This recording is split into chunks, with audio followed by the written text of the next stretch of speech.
और मैं आज हिंदुस्तान के सीमा पर देश की रक्षा कर रहे गांववासियों के बीच आया हूं। तब अभी मैं आप जो हमारी माताएं बहनें सेल्फ हेल्प ग्रुप की बहनें जो उत्पादन पैदा करती है, जो मसाला, वो पहाड़ी नमक, ये सारी चीजें मैं देख रहा था और पैकेजिंग वगैरह में सचमुच में मेरा मन बड़ा प्रसन्न कर गया जी।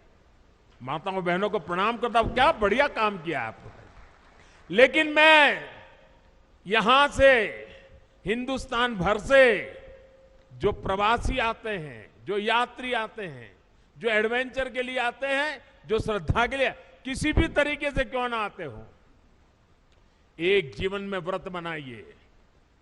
आप मन में एक व्रत बनाइए।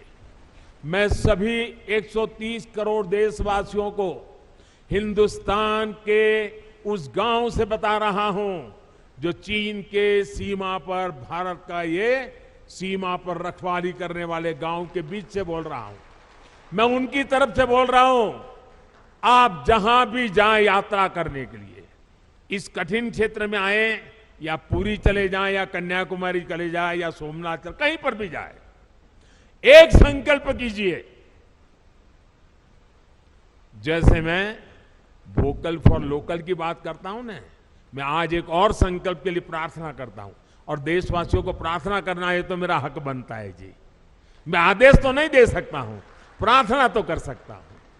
मैं प्रार्थना करता हूं, आप जितना खर्चा करते हैं तय कीजिए कम से कम 5% जो टोटल खर्चा आपका यात्रा का होगा उसमें 5%, अगर 100 रुपया खर्चा करते हो तो 5 रुपया उस इलाके में जो कुछ भी स्थानीय उत्पाद है, स्थानीय लोग जो बनाते हैं, आप उसको जरूर खरीदिए।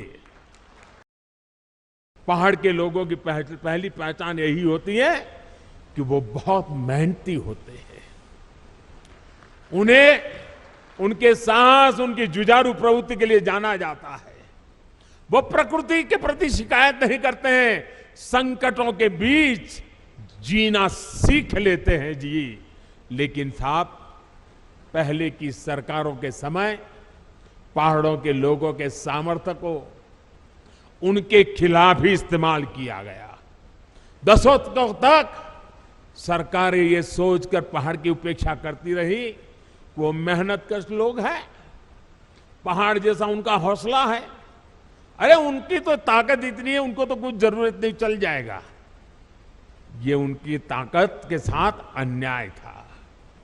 उनकी ताकत है इसका मतलब ये तो नहीं है कि उनको ऐसे ही रहने दिया जाए, उनको भी तो सुविधा चाहिए। मुश्किल हालतों में पहाड़ के लोगों को मदद मिलनी चाहिए। जब सुविधाएं पहुंचाने की बात हो, जब सरकारी योजनाओं का लाभ पहुंचाने की बात हो, तो पहाड़ के लोगों का नंबर सबसे बाद में आता था।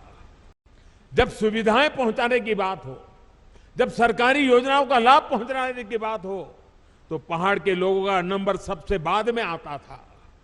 इस सोच के साथ देश कैसे आगे बढ़ता? पहाड़ के लोगों के साथ हो रहे इस अन्याय को मुझे समाप्त करना ही था। इसलिए पहले जिस इलाकों को देश की सीमाओं का अंत मानकर नजरअंदाज किया जाता था, हमने वहां से समृद्धि का आरंभ मानकर काम शुरू किया है। पहले देश का आखिरी गांव जानकर जिसकी उपेक्षा की जाती थी, हमने वहां के लोगों को अपेक्षाओं पर फोकस पर करके काम करना शुरू किया है। पहले देश के विकास में जिनका योगदान को महत्व नहीं दिया गया, हमने उन्हीं को साथ लेकर प्रगति के महान लक्ष्यों की ओर बढ़ने का संकल्प किया है। हमने पहाड़ की उन चुनौतियों का हल निकालने की कोशिश की है जिससे जूझने में वहां के लोगों की बड़ी ऊर्जा व्यर्थ हो जाए, वो हमें मंजूर नहीं है। हमने हर गांव तक बिजली पहुंचाने का अभियान चलाया, जिसका बहुत बड़ा लाभ मेरे पहाड़ के भाई और बहनों को मिला। मुझे यहां गांव के सरपंच मां एक बहन से मिलना हुआ। मैं पूछ रहा था शौचालय बन गए?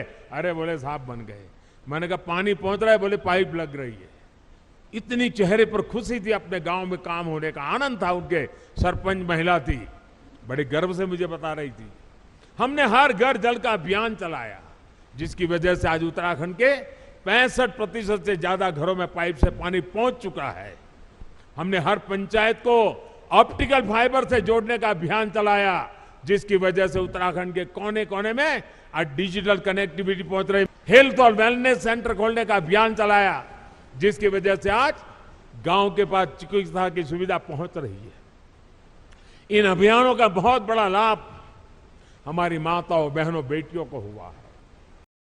कोरोना के इस काल में जब वैक्सीन लगवाने की बारी आई, अगर पहले की सरकारें होती तो शायद अभी तक वैक्सीन यहां तक ना आता, लेकिन ये मोदी है।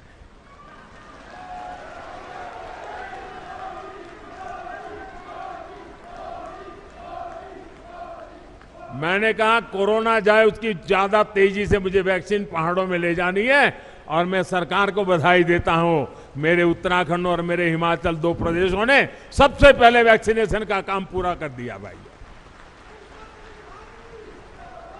इस वैश्विक महामारी में लोगों को भूखमरी का शिकार ना होना पड़े, बच्चों को कुपोषण का शिकार ना होना पड़े, इसके लिए हमने प्रधानमंत्री गरीब कल्याण अन्न योजना शुरू की।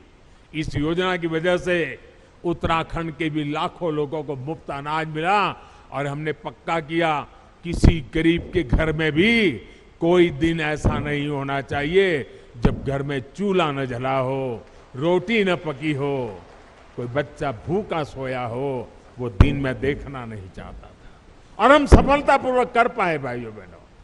कुछ समय पहले ही हमारी सरकार ने उस अवधि को और 3 महीना बढ़ा दिया है, ताकि इस त्योहारों के दिनों में हमारे गरीब परिवारों को दिक्कत न हो।